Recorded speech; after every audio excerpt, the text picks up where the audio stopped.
गरीब दर्जी बहू की घास की साड़ी और घर। देखो शालिनी, मैंने साड़ी की फॉल लगा दी है और मैंने सूट की अच्छे से तुरपाई भी कर दी है।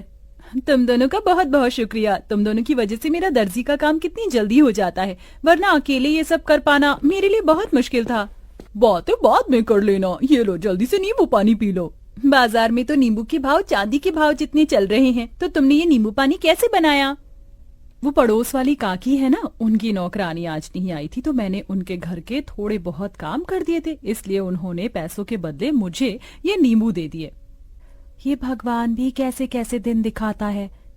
हम गरीबों को गर्मी के मौसम में नींबू पानी पीने के लिए भी हमें कितनी मेहनत करनी पड़ती है। अदिति की बात सुन बाकी बहुएं उदास हो जाती हैं। शालिनी इन सभी बहू में से सबसे बड़ी बहू थी जो दर्जी का काम करती थी।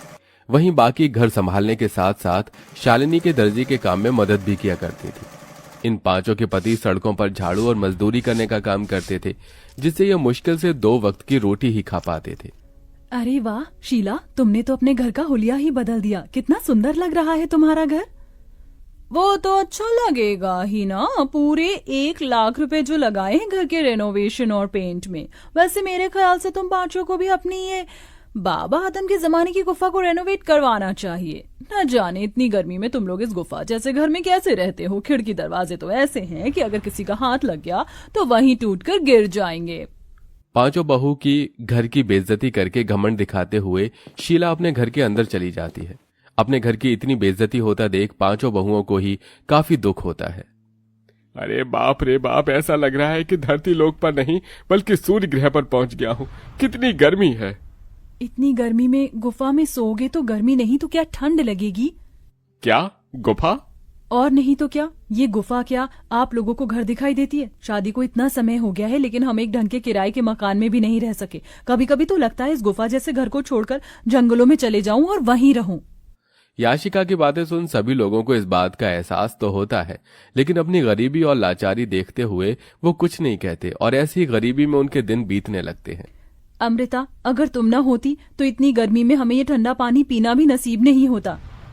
जमीन ठंडी रहती है ना, इसलिए मैंने पानी के मटके रखना शुरू कर दिया था ताकि कड़ी से कड़ी गर्मी में भी हमें ठंडा पानी मिल सके। कल रात थोड़ी बहुत चैन की नींद नसीब हुई थी।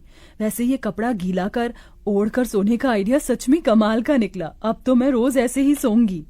पांचों बहुएं हमेशा अपने ऐसे छोटे मोटे जुगाड़ से गर्मी से थोड़ा बहुत बैक लिया करती थी। शालिनी देखो ना, मेरी साड़ी फिर से फट गई, इसे सिल दो। कितनी बार एक ही साड़ी को बार बार सिलकर पहनेंगे? जब से शादी हुई है तब से लेकर आज तक एक भी साड़ी नहीं पहनी है। वही 2-3 साड़ियों को सिल कर ही पहन रहे हैं। अदिति इतना बोल ही रही होती है कि तभी उन्हें बाहर से साड़ी वाले की आवाज आती है, जिसे सुन पांचों बहुएं जैसे ही बाहर आती हैं। अरे भाई साहब, ये नीली वाली साड़ी दिखाइए।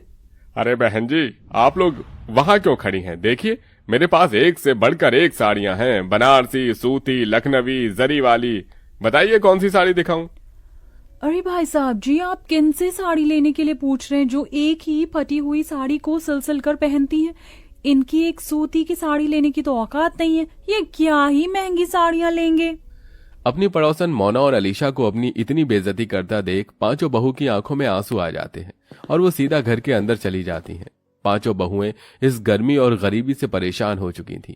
पांचों बहुएं आंगन में बैठ एक दिन झाड़ू बर्तन कपड़े कर रही होती हैं कि तभी अचानक जोरों से हवाएं चलनी शुरू हो जाती हैं। लगता है बहुत जोरों से तूफान आने वाला है। चलो जल्दी घर के अंदर चलते हैं। पांचों बहुएं जैसे ही घर के अंदर जाने लगती हैं कि तभी तेज आंधी की वजह से उनके घर की छत उड़ जाती है और साथ ही साथ उनके घर की दीवारें भी टूटकर बिखर जाती हैं। हे भगवान, ये तूफान गांव में नहीं बल्कि हमारी जिंदगी में आया। अब हम लोग कहाँ रहेंगे? अपने घर के टूट जाने की वजह से पांचों बहुएं बहुत रोती हैं। शाम होते ही इन सब के पति घर आते हैं और ये सब नजारा देख उन्हें भी काफी दुख होता है, जिसके बाद अब वो सभी सिर छुपाने के लिए जंगल की तरफ बढ़ते हैं और एक बड़े से पेड़ के नीचे बैठकर अपनी रात वहीं गुजार लेते हैं। जहां ये सभी लोग रहते थे वहां पर एक बड़ी सी नदी भी बनी हुई थी जो तूफान की वजह से काफी गंदी हो गई थी, जिसे देख पांचों उस नदी की सफाई करते हैं और ऐसे ही उनके कई दिन गुजर जाते हैं। कभी कभी तो मन करता है इसी नदी के अंदर कूदकर जान दे दूं, कम से कम इन चीजों से छुटकारा तो मिलेगा। अमृता, ये तुम कैसी बातें कर रही हो? जिंदगी का तो नाम ही संघर्ष है, हम लोग ऐसे हार नहीं मान सकते। शालिनी की बात सुन नदी किनारे बैठी सभी बहुओं की आंखों में आंसू आते हैं। तभी उनके आंसू नदी के अंदर जा गिरते हैं। उनके आंसू जैसे ही नदी के अंदर जाते हैं तो नदी के अंदर एक सुनहरी रोशनी चमकती है और देखते ही देखते उनके सामने नदी की रानी बाहर आती है। कौन हो तुम? मेरा नाम नंदिनी है और मैं इस नदी की रानी हूँ। तुम पांचों ने मेरी नदी को साफ किया, यहाँ आसपास सफाई रखी और आज तुम लोग बैठकर ऐसे रो रहे हो। बताओ, तुम लोग क्यों रो रहे हो? उस रानी की बात सुन सारी बहुएं उसे सारी बात बताती हैं, जिसे सुन वो रानी पांचों बहू को अपने साथ नदी के अंदर ले जाती है। उस नदी के अंदर की जमीन, मछली, घर सब कुछ घास का बना हुआ था। ये सब देख पांचों बहुएं बहुत हैरान होती हैं। ये सब हकीकत है या कोई सपना? ये सपना नहीं, हकीकत है। ये घास जादुई घास है जिसकी मदद से तुम लोग कुछ भी बना सकते हो और वो चीज बिल्कुल असली चीज की तरह ही काम करेगी। तुम लोग चाहो तो यहाँ से ढेर सारी जादुई घास ले जा सकते हो।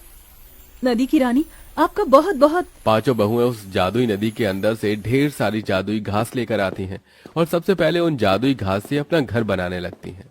क्या इस घास से हम लोगों का घर बन पाएगा? ये मामूली नहीं, जादुई घास है। नदी की रानी ने कहा था कि इस घास से बनी हुई सभी चीज असली चीजों की तरह ही काम करती है। क्या पता ये घास का घर भी हमारा असली घर हो। पांचों बहुएं कुछ घंटे के अंदर एक बहुत बड़ा सा घास का घर तैयार कर देती हैं, जिसमें वो पांचों अलग अलग कमरे भी बनाती हैं। साथ ही साथ वो बाथरूम और रसोई घर भी बनाती हैं, जिसमें घास का चूल्हा, घास के बर्तन और कमरों में घास का पलंग, कुर्सी। जादुई घास होने की वजह से सारी चीज असली चीजों की तरह बिल्कुल मजबूत हो चुकी थी। मुझे तो यकीन ही नहीं हो रहा कि हम लोग अपने घर के अंदर खड़े हैं, वो भी एक ऐसा घर जो असली घर से भी ज्यादा मजबूत और अच्छा हो।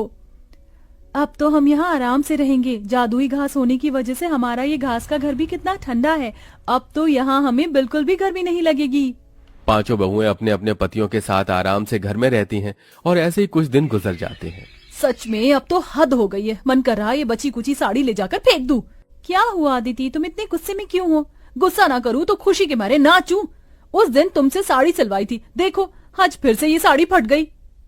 अदिति की बात सुन शालिनी के मन में एक ख्याल आता है, जिसके बाद शालिनी दोबारा उस जादुई नदी के अंदर जाती है और वहां से ढेर सारी जादुई घास लेकर आती है और अपनी सिलाई मशीन पर बैठकर कुछ घंटे के अंदर ही घास की बनी हुई 5 साड़ियां तैयार कर देती है।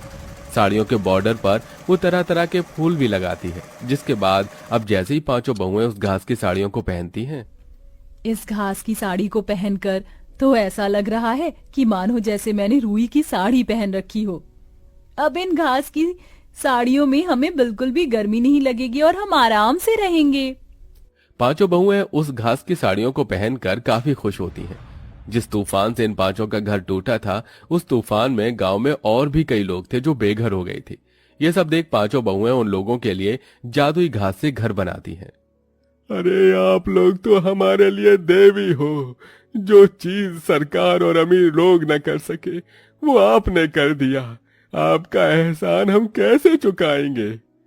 जादुई घास के घर बनाने के साथ साथ पांचों बहुएं गरीब औरतों के लिए घास की साड़ियां भी बनाती हैं, जिन्हें वो काफी सस्ते दामों में बेचती हैं। बरसों से सपना था कि सूती की साड़ी लूंगी, लेकिन हमेशा पैसों की कमी की वजह से ना ले सकी। लेकिन आज आपकी वजह से मैं रुई जैसी मुलायम साड़ी पहन सकूंगी। आपका बहुत बहुत शुक्रिया। जरूरतमंदों की मदद कर पांचों बहू काफी खुश थीं। वो घास की साड़ी बेचकर थोड़े बहुत पैसे भी कमा लिए थे, जिनको अब वो बुटीक में लगाती हैं और बुटीक खोलती हैं। घास की तरह तरह की ड्रेस बनाकर बेचती हैं और अब उन सब के पति अपना खुद का काम शुरू कर देते हैं, जिससे अब धीरे धीरे उनकी जिंदगी सही राह पर आने लगती है।